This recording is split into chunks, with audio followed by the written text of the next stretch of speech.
तर मैत्रिणींनो, माझ्या व्हिडिओमध्ये आपले स्वागत आहे। तर आज आपण चीज शंकरपाळे बनवणार आहोत।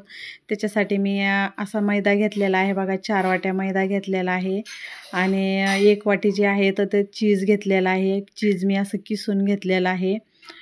चवीनुसार आपल्याला मीठ लागणार आहे, त्याच्यासाठी मी मीठ पण घेतलेलं आहे आणि हे चिली फ्लेक्स आहे हे पण घेतलेलं आहे मी 1 चम्मच, मोठा चम्मच, आणि ऑरेगॅनो आहे हे पण 1 चम्मच घेतलेला आहे मी, मोठा 1 चम्मच घेतलेला आहे। आणि हे जे आहे तर हे तूप आहे आणि हे जे दूध आहे तर मी त्याच्यामध्ये दूध आणि तूप पण टाकणार आहे। तर हे आपलं गावरान गाईचं घरचं तूप आहे, तर मी ते तूप पण घेतलं। तूप नसलं तर तुम्ही तेल पण टाकू शकता। तर त्याच्यासाठी आता मी हे पीठ जे आहे तर हे पीठ आता मळून घ्यायचं आहे। तर याच्यासाठी मी हे मैदा जो आहे तो मैदा पूर्ण एका पात्रामध्ये टाकून घेतला। त्याच्यानंतर त्याच्यामध्ये चिली फ्लेक्स जे आहे ते पण टाकून घेतलं। हे ऑरेगॅनो आहे ते पण, यांना म्हणजे टेस्ट छान येते, ते पण मी त्याच्यामध्ये टाकलं। आणि चवीनुसार आपल्याला मीठ लागतं, तर आपल्या चवीनुसार तुम्ही मीठ टाकू शकता त्याच्यामध्ये। हे असं मी चवीनुसार त्याच्यामध्ये मीठ पण टाकलेलं आहे। आता याला चांगलं असं हे मिश्रण जे आहे ते व्यवस्थित मिक्स करून घ्यायचं।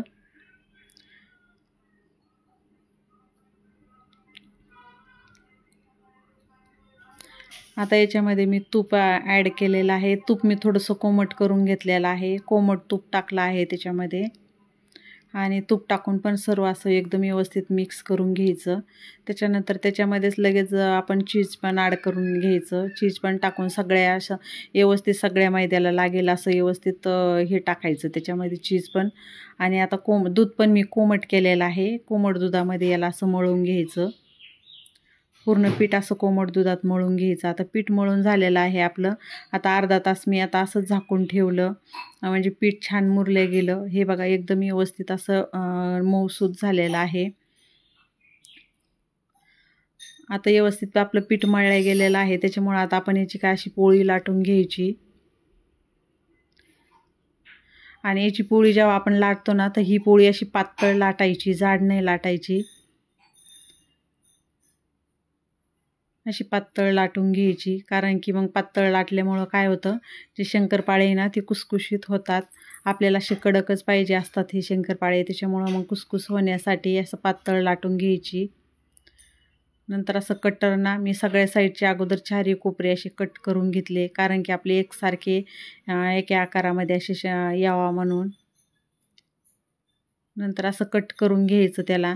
तोपर्यंत मी इकडं तेल तापायला ठेवलेलं आहे गॅसवरती।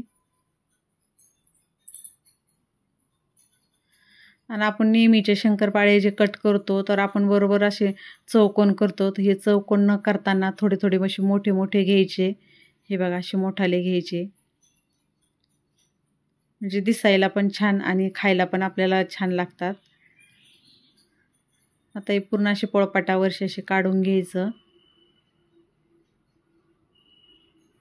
इकडं मी तेल तापायला ठेवलेलं आहे। तेलामध्ये आता तेल एकदम छान असं कडक तापलेलं आहे, तेलामध्ये टाकायचं आणि गॅस कमी करायचा, मंद आचेवरती तळायचं त्याला, म्हणजे फुल गॅसवरती नाही तळायचं। कारण की पटकन आपण लाल झाले कीच काढून घेऊ, तो असे पूर्ण आतमध्येपर्यंत असे तळले गेले पाहिजे आणि असे कुसकुशीत होण्यासाठी ते आतमध्येपर्यंत आपल्याला तळले गेले पाहिजे। त्याच्यामुळे असं मंद आचेवरती तळून घ्यायचं त्याला, लगेच डायरेक्ट असं फुल गॅसवरती नाही तळून, नाही तर मग फुल गॅसवरती तळल्याने ते हे नरम होतात। तर हे बघा आपले किती छान असे चीज शंकरपाळे तयार झालेले आहे आणि किती ठिसूर पण झालेले आहे। हे बघा किती मस्त झालेले आहे, खायला पण एकदम छान, मुलांना पण आवडतात नवीन वेगळं काहीतरी। तर माझा आजचा व्हिडिओ बघितल्याबद्दल धन्यवाद।